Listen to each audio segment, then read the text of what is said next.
നമസ്കാരം. ഈ ലോകത്തെ ഇന്നത്തെ കലിയുഗത്തിൽ നമ്മൾ ഈശ്വര സാക്ഷാത്കാരത്തിനായി ശ്രമിക്കുന്ന സമയത്ത്, നന്നായി ജീവിക്കുവാൻ ശ്രമിക്കുന്ന സമയത്ത് നമ്മളെ പിന്നോട്ടടിക്കുന്ന പ്രധാനപ്പെട്ട കുറേ കാര്യങ്ങളിൽ ഒന്ന് രണ്ടെണ്ണം ശത്രുദോഷവും അതേപോലെ തന്നെ ദാരിദ്ര്യവുമൊക്കെയാണ്.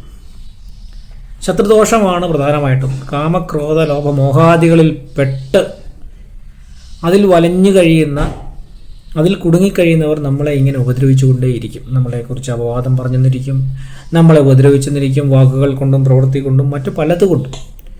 അപ്പോൾ അതിന് പ്രതികരിക്കുവാനായി നമ്മൾ പോവുകയല്ല ചെയ്യുന്നത്, അതോടുകൂടി നമ്മൾ പിന്നോട്ട് പോവുകയാണ് ചെയ്യുന്നത്. നമുക്ക് വേദന ഉണ്ടാകുമ്പോൾ നമ്മൾ ഈശ്വര സാക്ഷാത്കാരത്തിന് വേണ്ടി ശ്രമിക്കുന്നവർ നമ്മൾ കൂടുതൽ തവണ കൂടുതൽ ശ്രദ്ധയോടുകൂടി നിഷ്ഠയോടുകൂടി ഈശ്വരനെ അഭയം പ്രാപിക്കുകയാണ് ചെയ്യേണ്ടത്. അതിന് ഏറ്റവും ഉത്തമമായിട്ടുള്ള ഒരു ധ്യാന രൂപമാണ് നാലാമത്തെ ധ്യാനരൂപം, ലളിതാ സഹസ്രനാമത്തിലെ നാലാമത്തെ ധ്യാനരൂപം. അത് സാക്ഷാൽ ത്രിപുരസുന്ദരിയെ വർണ്ണിച്ചുകൊണ്ട് എഴുതിയിരിക്കുകയാണ്.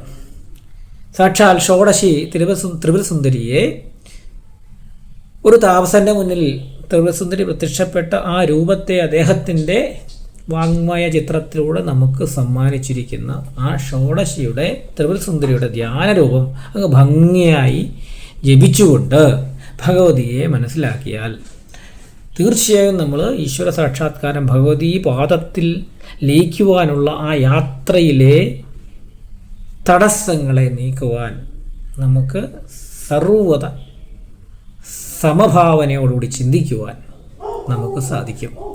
അരുണാം കരുണാതരംഗിതാക്ഷീം ധൃതപാശാങ്കുശ പുഷ്പണചാപാം അണിമാതിവിരാവൃതാമയൂഖൈ അഹമിത്യേവ വിഭാവയേ മഹേഷീം ഭവാനിയും രണ്ട് രീതി പറയാറുണ്ട്. അരുണാം കരുണാതരംഗിതാക്ഷീം, ചുവപ്പ് നിറമുള്ളവളെ, ചുവപ്പ് നിറമുള്ള കരുണ, ആ രസം, കരുണയാകുന്ന രസം, ഭക്തന്മാരോടുള്ള തൻ്റെ മക്കളോടുള്ള കരുണയാകുന്ന രസം ഇങ്ങനെ അലതല്ലി അങ്ങനെയുള്ള കണ്ണുകളോട് കൂടിയവളെ, പാശവും അങ്കുശവും ഉൾപ്പെടെ ആയുധങ്ങൾ, പാശാങ്കുശ പുഷ്പബാണചാപാം, ഈ 4 ആയുധങ്ങളും 4 തൃക്കൈകളിൽ, അതിനകത്ത് പുഷ്പബാണം, ബാണം പുഷ്പം കൊണ്ടുണ്ടാക്കിയതാണ്. അങ്ങനെയുള്ള 4 ആയുധങ്ങൾ ധരിച്ചവളെ, അണിമാതി വിരാവൃതാം മയൂഹൈ, അണിമാതി, മഹിമ ലഹിമ തുടങ്ങി സിദ്ധിദേവകളാലും ഗണപതി ഭഗവാനാലും പഞ്ചബ്രഹ്മങ്ങളാലും സ്കന്ദനാലും ഒക്കെ, അങ്ങനെ 64 കോടി യോഗിനിമാരുമായിട്ടൊക്കെ അങ്ങനെ ചേർന്നിരുന്ന അവരുടെയൊക്കെ ആ ഒരു വെളിച്ചം, അവരുടെയൊക്കെ ആ ഒരു തേജസ്സിൽ ഇങ്ങനെ വിളങ്ങി നിൽക്കുന്നവളെ, അങ്ങനെയുള്ള ഭഗവതിയെ ഞാൻ എൻ്റെ മനോമുകുരത്തിൽ അങ്ങനെ വിഭാവനം ചെയ്യുന്നു, ഞാൻ ധ്യാനിക്കുന്നു.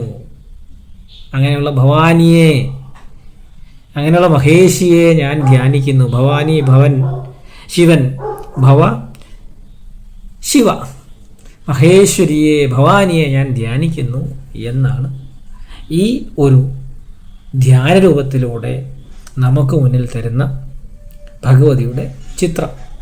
അങ്ങനെയുള്ള കരുണ തുളമ്പുന്ന ഭഗവതിയെ മനസ്സിൽ ധ്യാനിച്ചുകൊണ്ട് കൃത്യമായി തന്നെ ലളിതാ സഹസ്രനാമം ജപിച്ചാൽ നമ്മളുടെ ശത്രുദോഷങ്ങളെ, നമ്മളുടെ വിഷമങ്ങളെയൊക്കെ ഭഗവതിയും കാലവും ഇല്ലാതാക്കും.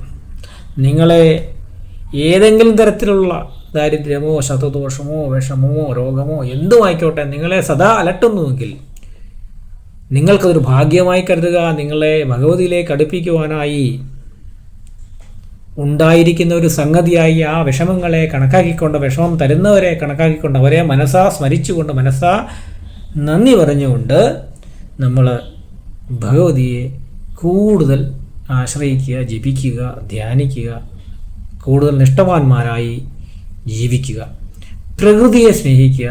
പ്രകൃതിയാണ് ഭഗവതി, പ്രകൃതിയാണ് ഈശ്വരൻ.